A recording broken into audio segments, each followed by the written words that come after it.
Amai. Apa kata jual siapa? Baba kukatumwa munhu. Vakashedzwa. Akataura navo. Mindo ndekuti kuti ninangu mindo yavakapanda vakatumirwa. Naamai. Baba wakadai jual siapa? Vakatumirwa munhu. Vakataura naye munhu wacho. Amati. Makatumirwa nemunhu siapa? Ndikatumirwa munhu pavanoratidza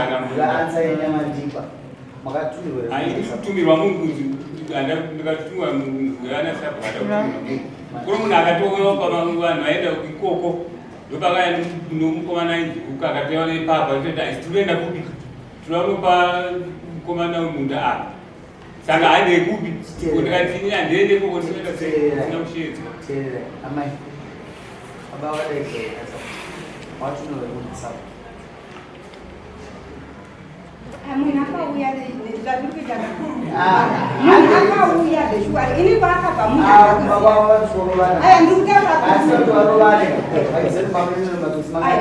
akauya sakuchifa munhu akauya akataura nababa akauya anonzi ruka kwa munhu ulienda naye akatumona Sabhuku komiti inoizere kuno ndinoti kubvise kudherera masabhuku munharaunda izvozvo it must be very clear. Sabhuku ndisabhuku ende maera katifanane uyo akaita zvepamutemo mudhara akatumira nhume kuti uyai chita sei pamwe maitaura nyaya mugani mwaibvapera nyaya nhasi makore adare muchitichimba pamwe akaisa mugano wasingazivi pandakapa mapeni adaro ndiani kuti akapa mugano wasingazivi muchiudzana muchiudza pasamanisi muchiudza amai avo baba angu achigara pana amai simuka dai baba ndakutonga ini negligence mumba munhu anopa ubaba kuna amai ane problem ani ababa vane nungu dzokutungamira musha wavo Samuel mayemungumanira Samuel zvakamba kunyora ini kasi munhu wamasunga ini aidifenda chinja ifowotekerana baba ava makatumira munhu vanhu makatumira munhu makati chibaba ini kutaura chokwadi munhu akatumirwa munhu akauya haana kuti atumwa akaya achitonditanga kutondiziisa anonzani akaya achiti anonzani akauya ruka asi makuhwa koza vatuma ruka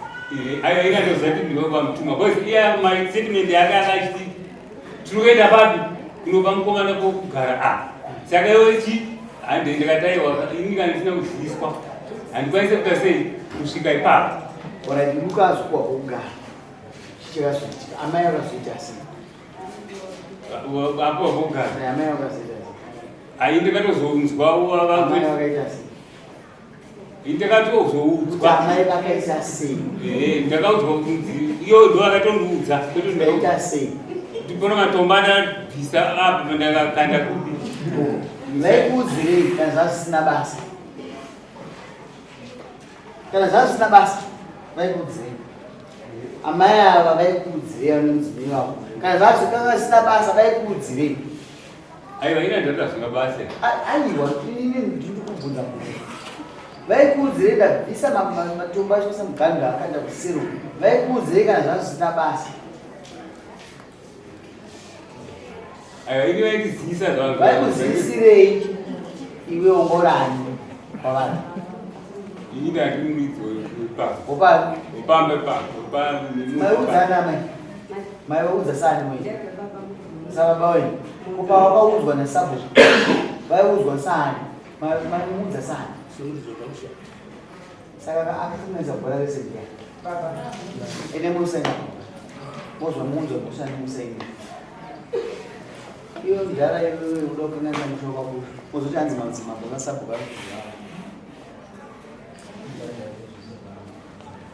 maminitsi ako hazina basa nako nokuti nyaya yangu ndatoibata kudana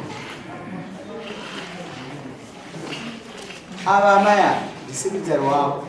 ndecheyamini makadzana kusabhuku vausagomba baba vati handiendeko sekretary akati oraita panyama minutes pamusaka pe vari pasi munhu mustedi mangu sekretary vawanyora sekretary akazosumuka vanzi matombo ari kuhere nemotarisa vaona aripo vakati baba vati inoavhisa sekretary akuita zvare avo sekretary anga vari kuita zvaudzwa namama zvineni ndoda kugura mudhara muisire mbudzi mbiri usafarisa mudhara usafarisa kuti kana zvinokutaura hauna ndoda kuti uve submission is very important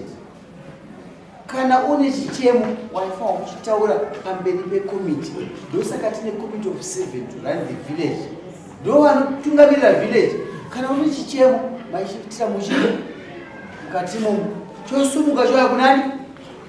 namama nditi totuma vanhu vanoziva kuti mazuva takachinja tongoti masabhuku gadzai komiti ende muona kuti problem yaitika ndeyei iwe mundaraunda wakanganisa steripo ukada kuti amai apane mhosva amai ninoda kubatisai huku chete huku ndanokubatisai unopa sabhuku ndikaita se nokuti munhu akakutuma ende uzvo iwe usati kuende 1 toda kuti uende mbudzi mbiri handidzide unonopa sabhuku komiti yao munofunga kuti isusu tinoida kudyira estereki toda kuti mutenge kudyirwa kunharaunda unoziva kuti mundaraunda kana wako ukatanga kumaka uchitonga wakutogona manje nokuti wakutonga kuti hazina basa nazvo saka unoita zvinechi negwara saka ndada kurovanisai basa rangu rifana inonopa mbudzi usati kuende 1 mbudzi mbiri iwe mundaraunda chengeta mbudzi ndikuda chikotora nechi kutanga projekti rechi revillage yabva kunani ndezvani ndani ndezvako nevillage ngavaone mbudzi yavo chibereki ngairege kufa nokuti akafa zvisinganzwisi ndokudzora mudare ndokutorera mombe ndida kuti ndione chita vana iwe uchiona kuti mangwana vamwe vadzidze tinoshora vanhu vanodhakwa vaiva asi kwandinina neadvantage ndinoudza mwana wangu kuti usati zvotakwasa nefundo tati dzidzo kuti ndikaona tiche kuti ukono vakaita tiche aiteerera kubva kwavo saka changu chidzidzo muvillage renyu ukazona dzawana kuti taita project yedu katichengetedzei zvikuyo zvinhu zvabva kunani namade muise mbudzi musa 21 panana ikoko unonga uchimakisa kuno kundapuwa mbudzi 21 endesa mbudzi chikoto nechi nehadzi huku idyai pamusangano wamunoita wevillage mazvinzwisa wamuchawaudza zvabva kuwa mama hatine sangano wamama uya pamune maudza zitaura nyaya yevillage modya mbudzi iyo mbudzi chengetaiite project mati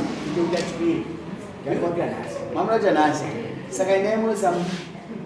huku mangwana kuti idywe sechipiri zvapera ndo zvandakuita nokuti vanhu mukudherera masabhuku mbeu makapuwa nani gara ndokwapa mbeu sabhuku ndakakupa mbeu saka if you don't understand basa sabhuku yohombe unodzidziswa nini mazuva mudara chikumbira kuregerwa sabhuku kuti handakuuya pakwatumira luka kumbira pfugama kukumbira handisi kuda kuti utsanangure nokuti vamwe vanhu musoro uno unokanganisa vamwe vanhu musoro ndikakuteerera zvaranhasi uri baba umamako nzvimbo mangu ndinoda kugara neni zvakanaka wapedza woudzwa nani pfugama utaure zvatikuudza toda kugara newe zvakanaka handichazvita futi mazuva anoshayika papare vahuru kasitaura zvakataura kundaregero sabhuku ndakugara zvakanaka sama